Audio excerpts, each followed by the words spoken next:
आदरणीय अध्यक्ष जी,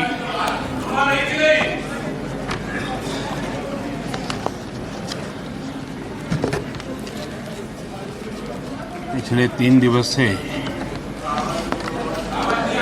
अनेक वरिष्ठ महानुभाव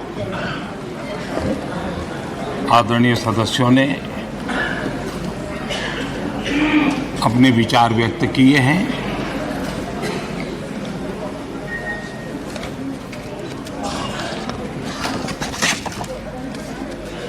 करीब सभी के विचार मुझ तक विस्तार से पहुंचे भी हैं।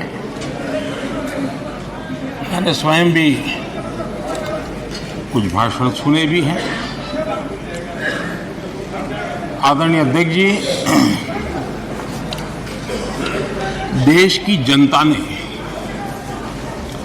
हमारी सरकार के प्रति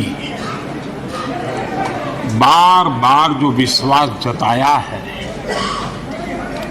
मैं आज देश के कोटि कोटि नागरिकों का आभार व्यक्त करने के लिए उपस्थित हुआ हूं।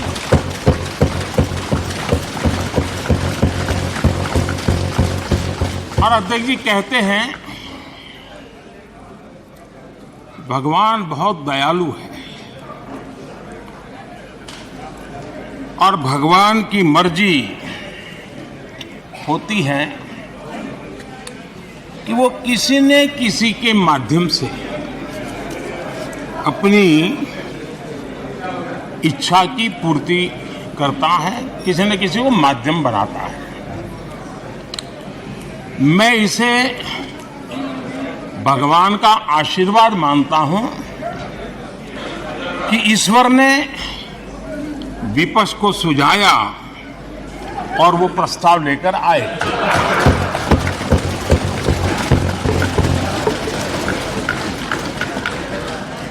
दो 2018 में भी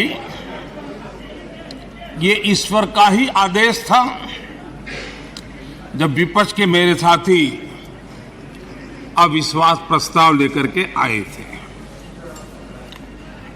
उस समय भी मैंने कहा था कि अविश्वास प्रस्ताव हमारी सरकार का फ्लोर टेस्ट नहीं है।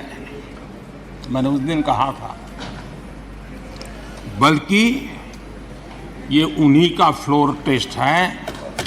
ये मैंने उस दिन भी कहा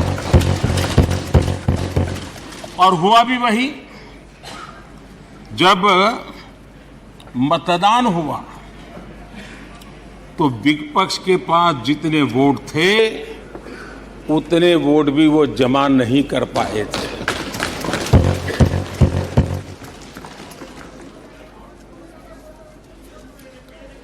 और इतना ही नहीं, जब हम सब जनता के पास गए तो जनता ने भी पूरी ताकत के साथ इनके लिए नो कॉन्फिडेंस घोषित कर दिया।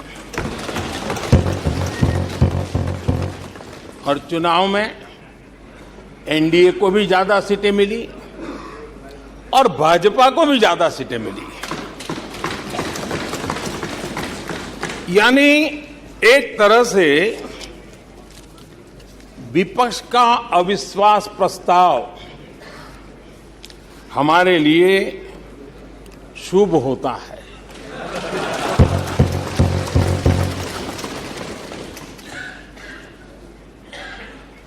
और मैं आज देख रहा हूं कि आपने तय कर लिया है कि एनडीए और बीजेपी 2024 के चुनाव में पुराने सारे रिकॉर्ड तोड़ करके भव्य विजय के साथ जनता के आशीर्वाद से वापस आएंगे। आदरणीय अध्यक्ष जी, विपक्ष के प्रस्ताव पर यहां 3 दिनों से अलग अलग विषयों पर काफी चर्चा हुई है। अच्छा होता कि सत्र की शुरुआत के बाद से ही विपक्ष ने गंभीरता के साथ सदन की कार्यवाही में हिस्सा लिया होता। बीते दिनों इसी सदन ने और हमारे दोनों सदन ने जन विश्वास bill, मेडिएशन bill, dental commission bill, आदिवासियों के लिए जुड़े हुए bill, digital data protection bill, national research foundation bill, coastal aquaculture से जुड़ा बिल, ऐसे कई महत्वपूर्ण बिल यहां पारित किए। और ये ऐसे बिल थे जो हमारे फिशरमैन के हक के लिए थे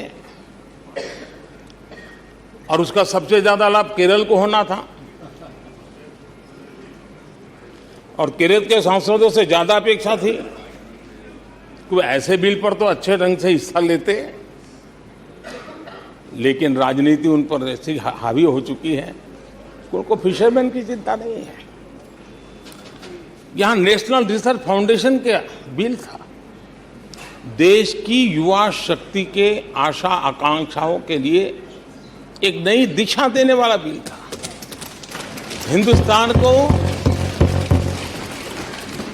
एक साइंस पावर के रूप में भारत कैसे उभरे, वैसी एक दीर्घदृष्टि के साथ सोचा गया था।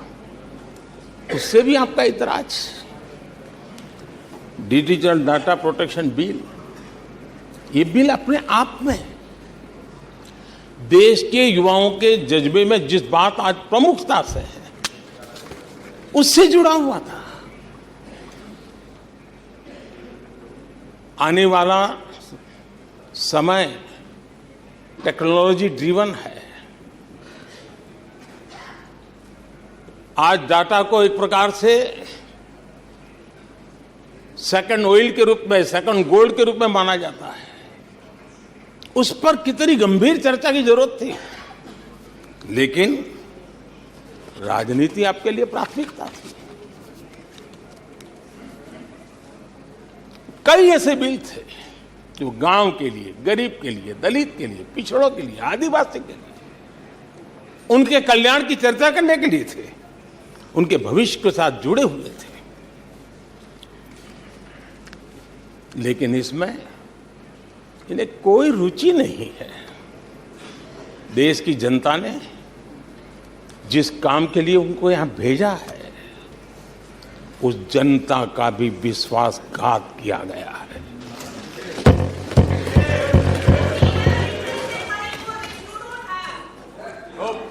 विपक्ष के कुछ दलों के लिए उनके आचरण से, उनके व्यवहार से उन्होंने सिद्ध कर दिया है कि देश से ज्यादा उनके लिए दल है, देश से बड़ा दल है, देश से पहले प्राथमिकता दल है। मैं समझता हूं आपको गरीब के भूख की चिंता नहीं है, सत्ता की भूख, यही आपके दिमाग पे सवार है। आपको देश के युवाओं के भविष्य की परवाह नहीं है, आपको अपने राजनीतिक भविष्य की चिंता है। और माननीय अध्यक्ष जी, आप झूठे एक दिन सदन चलने भी दिया, किस काम के लिए?